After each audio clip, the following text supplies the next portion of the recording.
Hey guys, it's Xavier again, and I just wanted to. This vlog is gonna be a lot more. One of these, you can already tell, can't you? If you've seen more, you know what this is gonna be. You're probably like, oh man, or like, yeah, I love these. But either way, this is what it's gonna be. Last vlog, I forgot to tell you guys that about like how the week ended. Pretty much at the end of the week, the course ended. The Shakespeare course ended. So some people actually went home, like they because they only paid for like or only staying for like 1 week. So some people actually went home. So it was like an actual end of a course, which is what it was supposed to feel like. So they gave out certificates and stuff.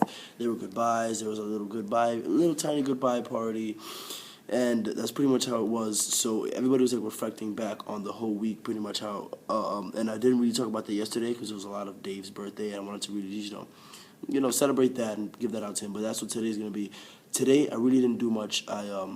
Because I couldn't find my charger, so I had to go out to the Apple store, get a charger, and my friends came with me. We just got some food. So that's really all that happened. We got some food and then came back home, and then that's it. So did really nothing happen today, even to vlog about, even if my iPad wasn't dead. So at the end of the course, I really thought about how much I had learned Shakespeare, how much more I had gotten into it. My favorite exercise by far was by the simplest thing. It was memorizing a piece of Shakespeare text, or like your sonnet or something, whatever it was, and then saying it in your own language, which I had done once before, and it really was a breakthrough moment for me. And now I was doing it again, and for my sonnet, for other pieces of text that we were working on, and it really just helped like a whole ton because it really helps you. I've said this before in another vlog. You can also easily pick out which ones you don't understand, because if you're if you're trying to say it in regular words and you're flowing and you're doing it normal, and then you stop at a word because you don't know how to say it, then obviously that's a word or a phrase that you don't know the meaning to. So that really helps you break that down. And also one of my favorite professors, I've already told you guys this, but I want to really reflect back on the whole week, was Andrew Tidmarsh, because he's just such a chill guy, and he has a good sense of humor, but he gets really technical with his acting. It's really technical with his teaching. I'm sorry, with his teaching, and I like that, because it's easy for teenagers to put the emotion into their acting, or even sometimes for people to connect to it. It's a lot easier for people to do that. But the technicality is what's the most difficult, but I'm glad that it was Andrew that was teaching it to us, because he was really, and his main thing, which I'll probably always take away from this course, was to feel the ground. That's what he wanted you to get away from it, to really be connected to the ground. And his phrase was that you can't cook with dirty pans. I've already said this stuff. But you can't cook with dirty pans. Pretty much, you can't bring in past stuff into your acting, because it'll affect it, and it won't be in a good way, because chances are it has nothing to do with what you're doing. So if you connect to the ground and take time to connect to the ground and really feel the ground, and it'll pretty much do exactly what I'm saying. It'll ground you. It'll bring you to where you are now. Not where you were, not where you will be, but where you are now. And that's what's going to help you act from a clear mind and a clear body. And it really made a difference. It really made a difference. It definitely did. And that's one thing I'll definitely take away, acting from the ground. And it keeps you physically and more literally, it just keeps you stable. When you feel like you're connected to the ground, you feel like you really are attached to it.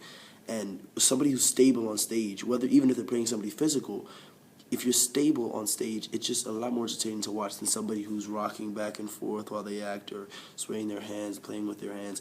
And if you're connected to the ground, you feel less like, oh, what should I do I don't know what to do with my hands, Yeah.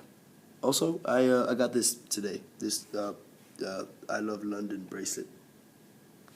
Yeah, but yeah, that's Andrew Tidmarsh, man. His exercises were something I'd always take away, and physical performance, where she really was talking about your posture.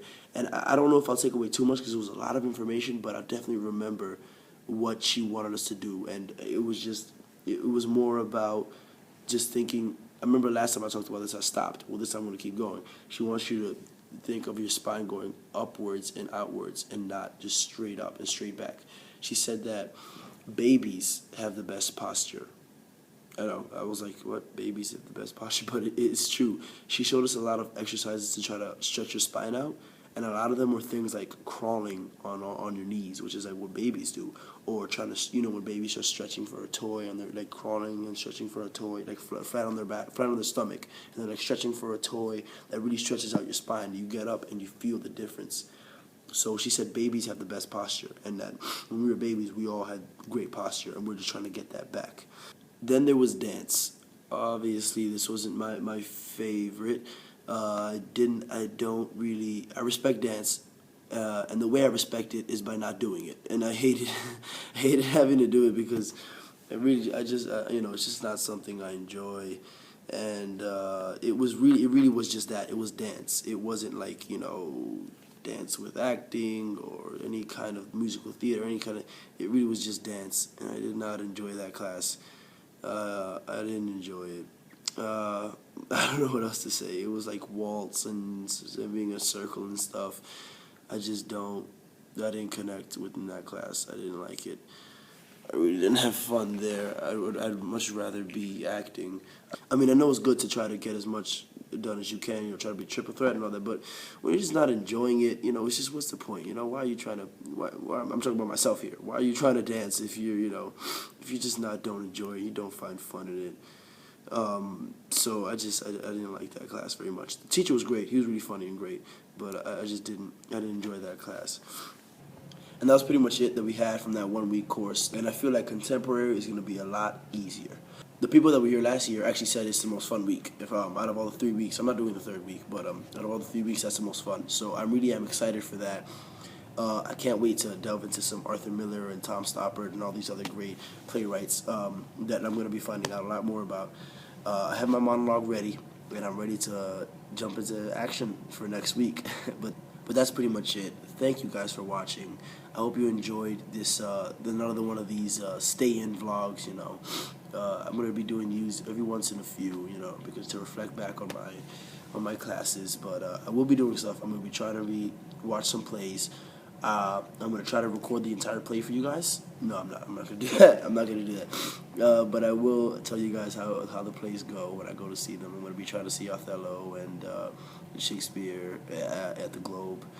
But I will be trying to see some plays over this next week. So thank you guys again. This is Xavier from London. Peace.